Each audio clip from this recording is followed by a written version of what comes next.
Lecture de la première lettre de saint Paul apôtre à Timothée. Paul, apôtre du Christ, par ordre de Dieu notre Sauveur, et du Christ Jésus notre espérance, à Timothée, mon véritable enfant dans la foi. À toi, la grâce, la miséricorde et la paix, de la part de Dieu le Père et du Christ Jésus notre Seigneur.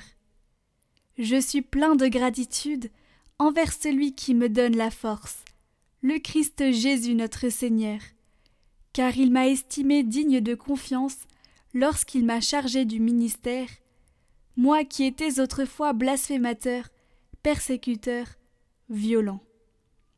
Mais il m'a été fait miséricorde, car j'avais agi par ignorance, n'ayant pas encore la foi. La grâce de notre Seigneur a été encore plus abondante, avec la foi et avec l'amour qui est dans le Christ Jésus.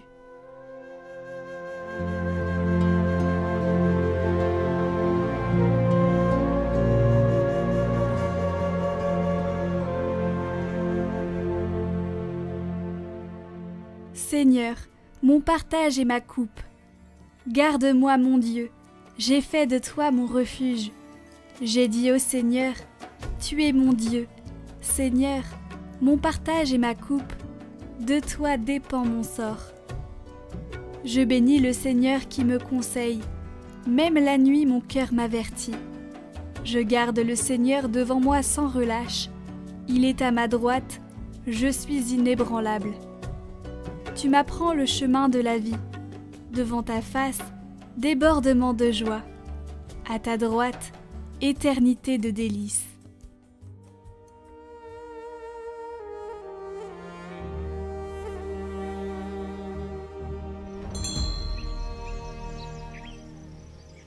Évangile de Jésus-Christ selon saint Luc.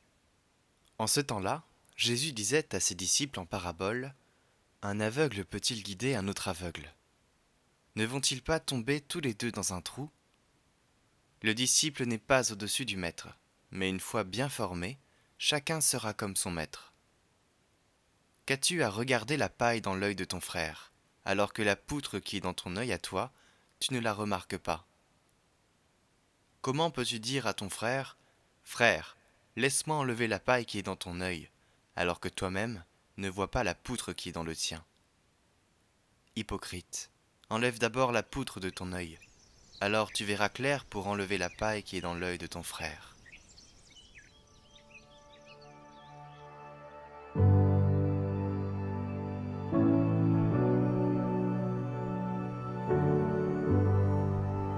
Avec la question « Un aveugle peut-il guider un aveugle ?», il veut souligner qu'un guide ne peut pas être aveugle, mais doit bien voir, c'est-à-dire qu'il doit posséder la sagesse pour guider sagement. Sinon, il risque de causer du tort aux personnes qui lui sont confiées.